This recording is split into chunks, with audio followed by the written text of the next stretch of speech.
Welcome, everybody. This is our second podcast that happened here in the 12th International Week at HMU, Hanya Crete.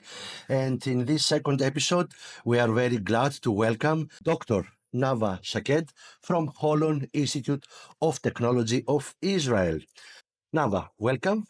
Thank you very much. It's an honor to be here. Hello, everybody. And please start by saying a few things about yourself and then your institution. Okay, so I come from Israel. I did my PhD in artificial intelligence many years ago, before it was the hottest thing, And I am actually in HIT for over 10 years. Worked in high tech many years, and I'm teaching both in computer science and in data science, in other departments, but I'm also the head of the multidisciplinary school. I'm also the head of the School of Multidisciplinary Studies in HIT. I will tell you more about it, but in general, HIT is a technical institute.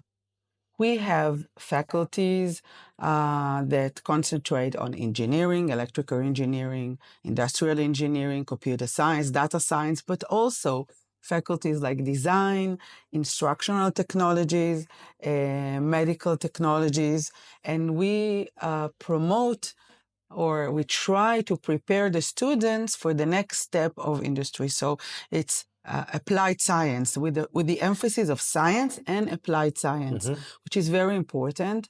The institution has over 6,500 students, and it's really a vibrating and very green campus and very development environment, very a vibrant environment to teach and to study. Tell us a little bit more about your department. It sounds very promising. Multidisciplinary, you said? Yes. So the School of Multidisciplinary Studies actually was established around a little bit more than 8 years ago, officially. We started with kind of experiment. We wanted to see what happened when you put students from different faculties to study and learn and work together in teams. And that is a little different out of the comfort zone, a little different out of the regular curriculum in their faculties. We started with a few courses, and we saw that the students really liked that. And we had a vision to see a department that is working in order to promote and encourage them to work like it is in the real world, in the industry, that you don't work by yourself, but you have a team, and to actually encourage them to develop a language. We not only did the classes together, but we actually designed a pedagogic framework for the teachers to teach together. So, for example, two teachers from completely different fields can create a course together, and then they teach it together. And for the students, it's a very different experience, because they look at the conversation not only with them, but between the professors themselves. So we also established an assessment program for these kind of courses, which is completely different. So from the regular assessment. So we live and breathe multidisciplinary in the most deep way and with a lot of passion, which is required if you want to succeed with that. Okay, how did this idea came up about building this specific department, which is not very common? It's not at all common. Yes, in the world, of academia. Fortunately, it's not common. When people come to academia from industry, they bring with them their experiences. They bring with them their challenges. One of the challenges when I was in industry and I saw students that came to ask for a job, I saw the lack of knowledge of how to communicate with people that are not exactly in their field, not only field of study, but even their expertise. So developers with developers, engineers with engineer. But what about the designer that now is designing the user interface for your development? So there was a need. And when we discussed with the management really hugged the idea, embraced the idea. And we started with an experiment. And today, actually, there is a decision that every student in HIT has to take several credits in our school. So it means that the HIT sees that as a strategic point in the development, and we know already that it works because they are doing projects, they are going into industry, they are going to hackathons, they are doing things that really enable them to come with some kind of portfolio to show what they have done. So that's very promising. Yeah, it sounds very nice, actually. And apart from that, this is an eternal thing of whole Institute of Technology. What about outside of Israel? What are you doing for internationalization, etc.? So we think that without internationalization, nobody can really survive in today's world and today's era. Okay, in the modern era, in the digital era, it is on the one hand easier, but on the other hand, you have to make an effort to make yourself more international, more accessible.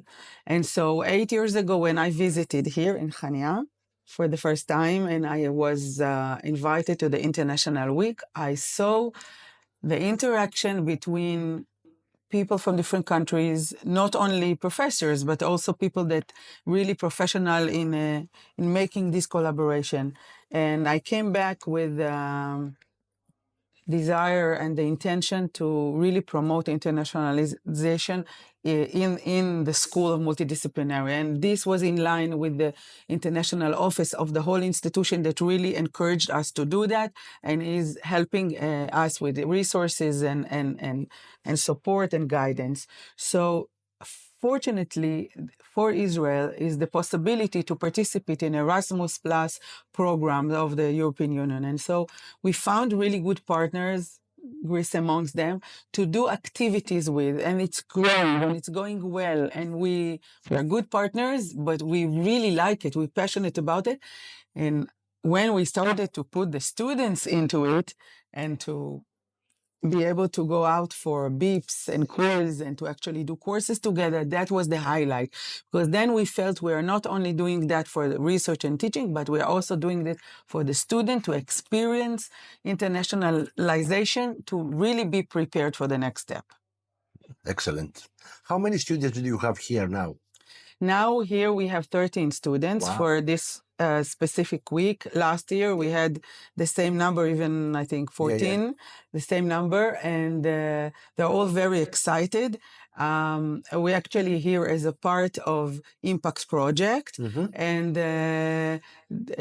that's I think it's an amazing feeling. We actually had many more. We call them journeys with the students, and each journey is special and each journey is unique. And also we select the students very carefully so they represent well, but also be able to enjoy. Of course, it's very important that the students come from various faculties. We make sure that is gender balanced and faculty balanced, and we really make an effort to build a group. Very nice. Elaborate, please, on Impact Project. You said Impact. Right. So Impact is a project that this is the second year. It's a 3-year project that we actually won in the European Union. And it's a project that comes to promote teaching and learning with the values of peace, diversity, interoperability and interaction, equality. And our partners are various countries that not necessarily will put together naturally. So we are partnering with Morocco, we are partnering with the Ukraine. The leader of the group is the university leading, it is the HMU here in Greece, in Chania. And Professor Pedritis, Kostas Pedritis, who is the leading coordinator, which really set the value of this project to be very inclusive, and very deterministic in getting things done in a methodological way, regardless of the challenges and regardless of the issues that come up, especially in a period like that is so unstable for some of the countries participating. Nevertheless, we kept all our activities, we maintained a very stable project, and we did not let anything interfere with our vision. That sounds very promising for the world itself. Amen. Okay, so what about the impact that impact has to Holon Institute of Technology? 2 years now that you have experienced Yes. that. So because we are involving all the faculties, and although we are leading the project in Hulon, but when we come here or when we do activities, we actually involve other faculties, so it became a holistic project. So first of all, the institution is aware of this. We also, of course, the students come back and they report and they share their journey and they share their achievement. I think also, of course, we publish the lectures and the courses and even the professional development. Part of this project is professional development for teachers. So we invite our teachers to participate in this development. In addition, for example, we had a series of talks. They were called Peace Talks. And it was wonderful because we had lectures from different countries talking about how they manage to handle their curriculum and their everyday life in university through crisis. Mhm. And it was interesting to see that the problem, we share the same problems and we find very creative solution. One of the things of this project is creativity. And by doing that, we are also showing our students that it can be done. So how to be creative in a situation where sometimes you feel hopeless, or sometimes the circumstances around you control the situation, not you. You cannot control it. Things happened. Okay, physical things happened. Yep. Political things happened, social things happened. And with that, you have to keep your center. With that, you have to keep functioning for your students. How do you do that? How do you create a resilience center? You know, the lecturers from Ukraine, they taught us a lot about how they build resilience. The lecturers from Israel talked about, from Georgia. A lot of people live in crisis area. We shared that. We built a community. We supported each other. This is very, very important these days. It sounds very interesting in this project that so many different cultures. I mean, we are talking about people, of course, students and teachers. So many different cultures. At the beginning of this project, how did you handle the very normal and still present cultural barriers between North Europe, South Europe, North Africa, Middle East, Mediterranean, etc.? Well, some of the partners, we knew each other from before. One thing which is natural is that you become friends. And nothing can, nothing is equal to that. That's the strongest ties. So we had some kind of knowledge who is coming, and then others joined. And also, I think you can achieve that by setting the rules. How you interact, how you respect, for example. I disagree with you, but I disagree with you respectfully. So, and I think respect is the same in every culture. So the guidelines were very clear: what we talk about, what we don't talk about, what we say, what we don't say, where we are going, even when we disagree. Of course, also each country had a coordinator. I'm the coordinator of my institution. We have the main coordinator, and we had very consistent meetings. status meetings. And in these meetings, we raised the issues that we were concerned with. So it's about communication, it's about conversation, it's about sharing. So I think that worked well and in the process. Excellent. You said earlier that this is a 3-year project, and you are on the end of the second year now, and there's one more year to come. What can you describe, if you remember, if you know, if it has been decided, what are the next actions that Impact will take until its completion? So actually, I want to go one Yes, step of course. before. So there are few targets to this course. I am not sure I can say exactly all of them, but it's staff training and it's student training. training. So I want to talk about the student training. Let's go there. We started with something simple, not simple, but basic, which is soft skills. We started with giving courses in soft skills. Now, soft skills are something that everybody agrees is required. They are culturally diverse a little bit, and they are not really taught in academia. Maybe now more than before, but still, it's not on the top list. But it should be on the top list. Yeah. Because when you ask companies, how do you judge your candidate?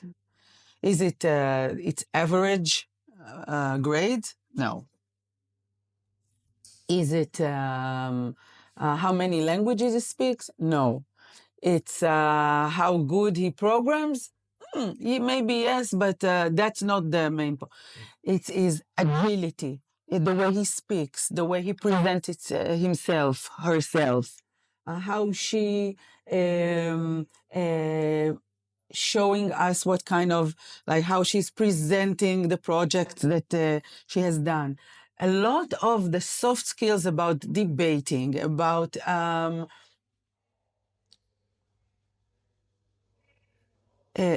handling a conversation, to these very simple things. Everyday stuff that a normal person has to have in order to be a functional individual in the society of people. Yes, correct? But don't forget that this generation and even the one before and for sure the one after is mostly in digital. Yeah. And they are we a little bit neglected those soft skills. So we started with that, and we had the first course and the second course, and the courses were both online, and then we had a meeting. That was my next question, because there are how many different countries, different points around the globe. How did you manage these courses? So these courses, so each country had its students and its teacher. So the teacher was responsible for the students, and there was one teacher that was responsible for everything.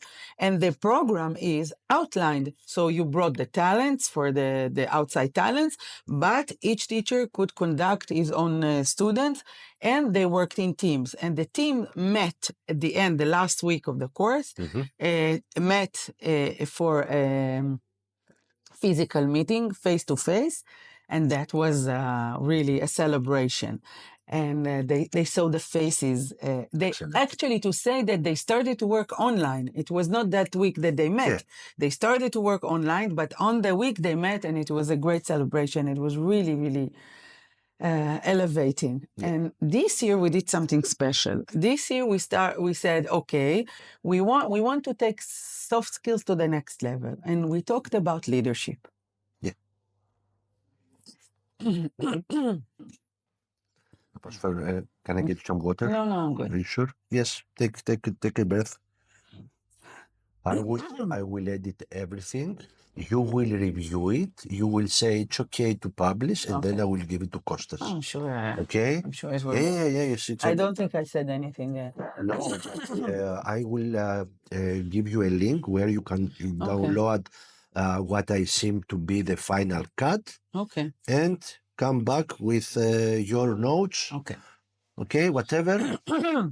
Costas doesn't have a deadline when or where we're going to post this. We're just shooting. Yes, but just to give you some time. Yes, please. Okay. Yeah. So this year we decided to do things different, a little different. So we thought that the next level of soft skills is leadership. Mm-hmm. In light of everything that is happening, we think we need to talk about leadership and to think what is the new leadership. Also, things are changing. Maybe old formats are not fit anymore, and we need to discuss it. Yeah. We need to hear the students on the one hand, but we also need to provide them with tools. So HIT, the idea was of Costas. He said, what do you think about a course of leadership? And I said, we're taking it. Mm-hmm. So HIT decided to build this course and to lead this course this time. I'm very proud of it. We chose Dr. Yoel Towil to be the head of the course for us. And together with our international team, we built a proposal for the course that is combined of 10 lectures. We started to think what type of content we want, and we decided to talk about not only about skills but also different areas of leadership. So leadership in education, leadership in politics, leadership in social intervention, social activities, leadership in technology. I gave a lecture about leadership in technology. So we brought the experts from the different areas, 10 sessions, 1 or 2 experts each time. We gave little tasks to the students. Students started to register. We published each country. We are over 6 or 7 institutions. Mm-hmm.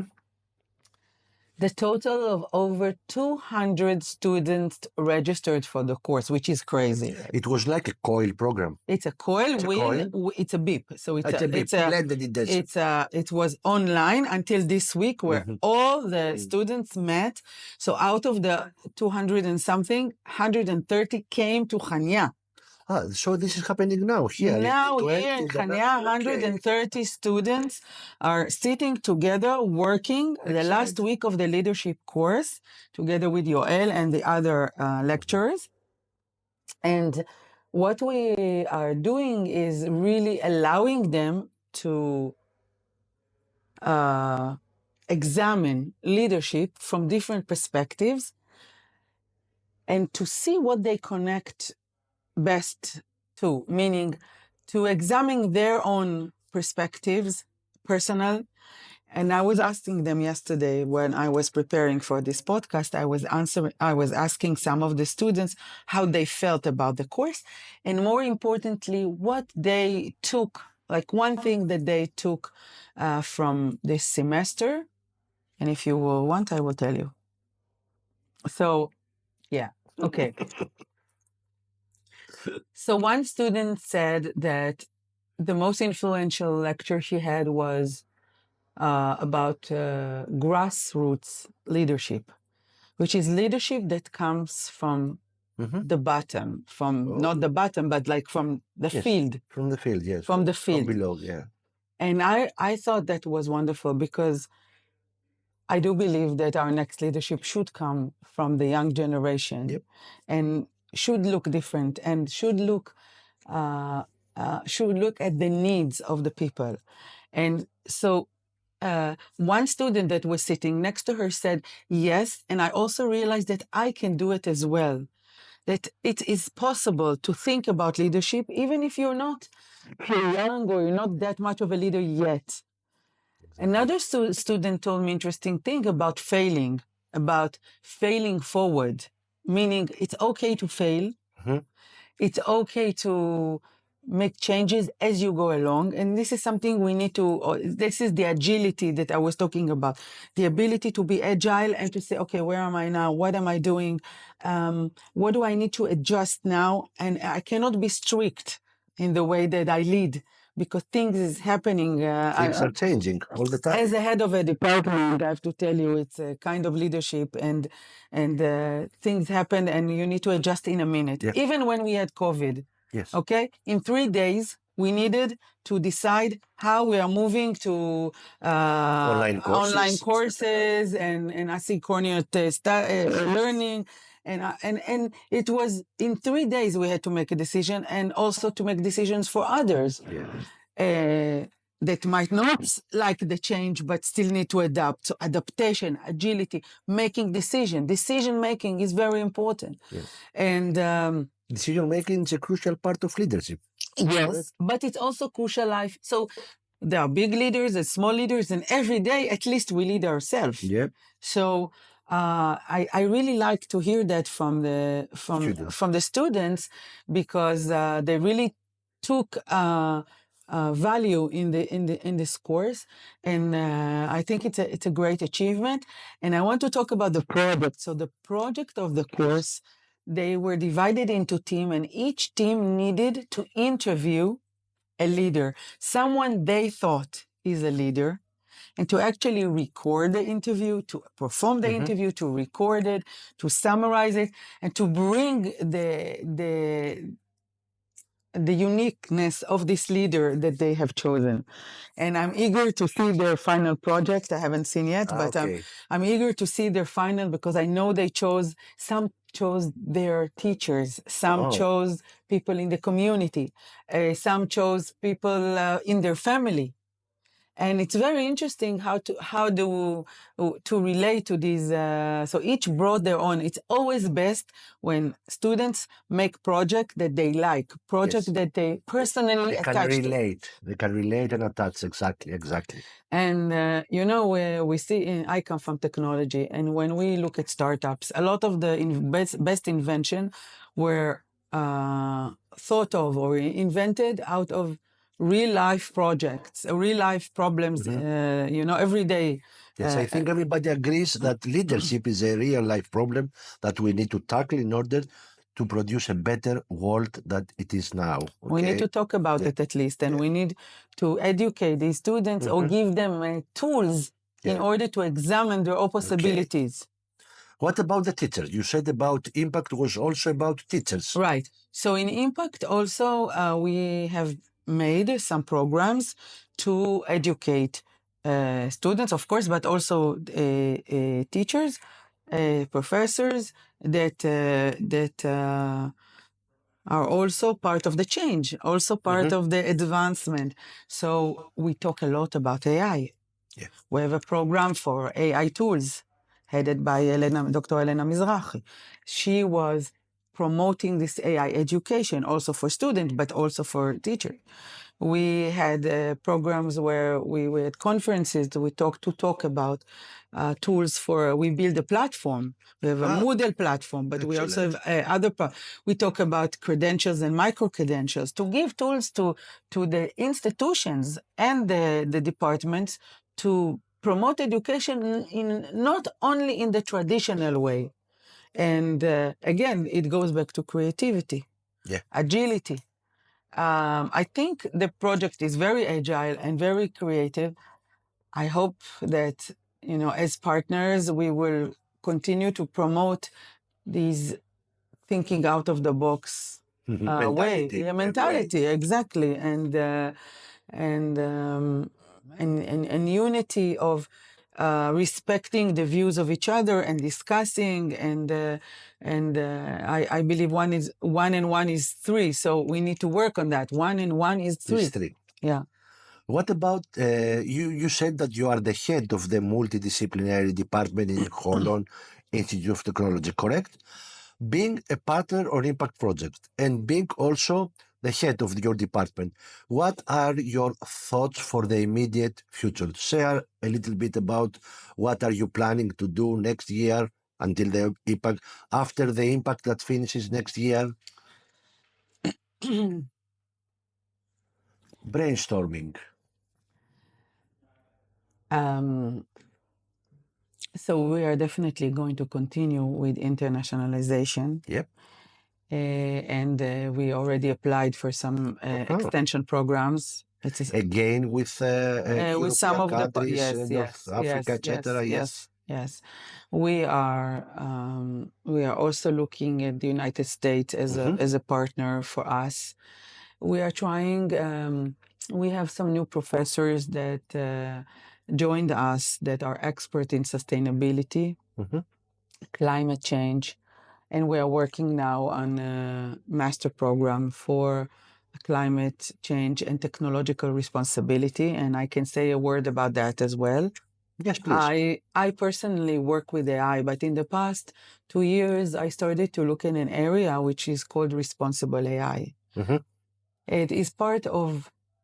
Is this also the part of some courses you gave at HMU Yes. recently, correct? Yes. So this year I gave training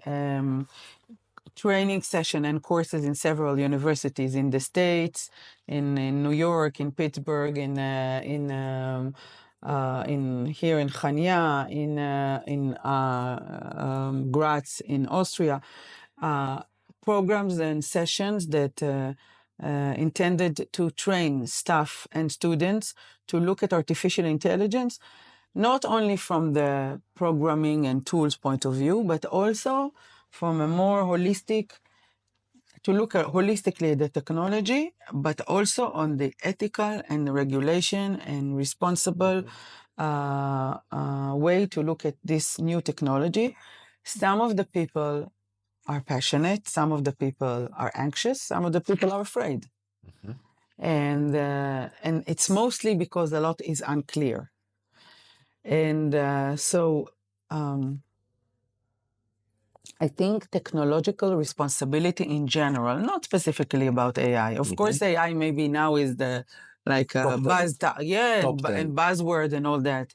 But me, for being so many years in industry, and I understand already that it's about emerging technologies that are still in development, and we need to ask ourselves, how do we handle this in a responsible way, in a sustainable way, in a way that makes good use. Look at the pros better than the cons. There will always be cons. There will always be things that disturb us and challenging us. And with AI, I can give you a whole lecture about that, what's the danger. But we need to look at the good things. For that, we need to look at AI in education. This is something I talk about a lot.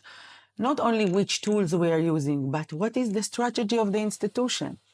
How do we, and in Impact Project and in general in a lot of the cooperation, we talk about AI in education.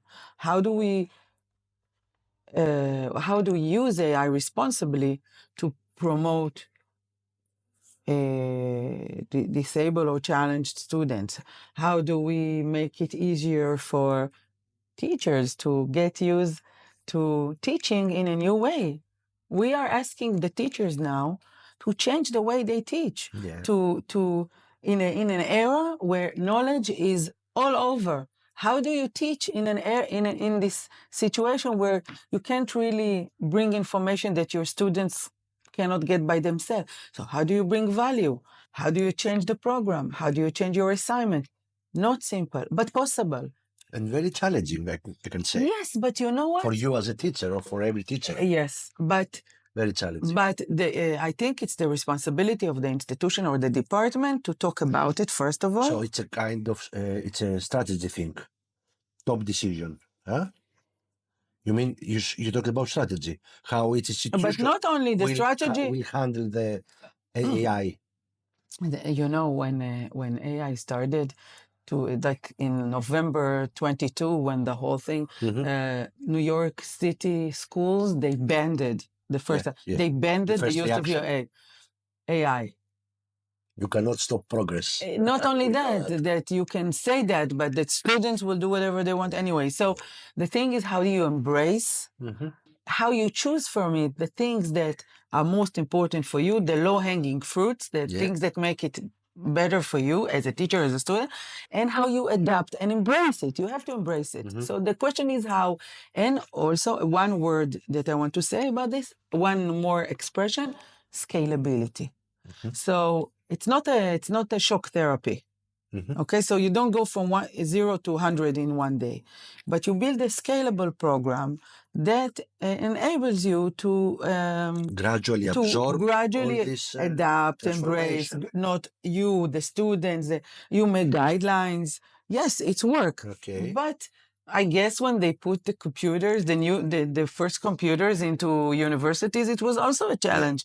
So yes, this is why I call it technological responsibility or responsible technology, not only AI. Every technology that we face now needs to be examined. Yeah. Excellent.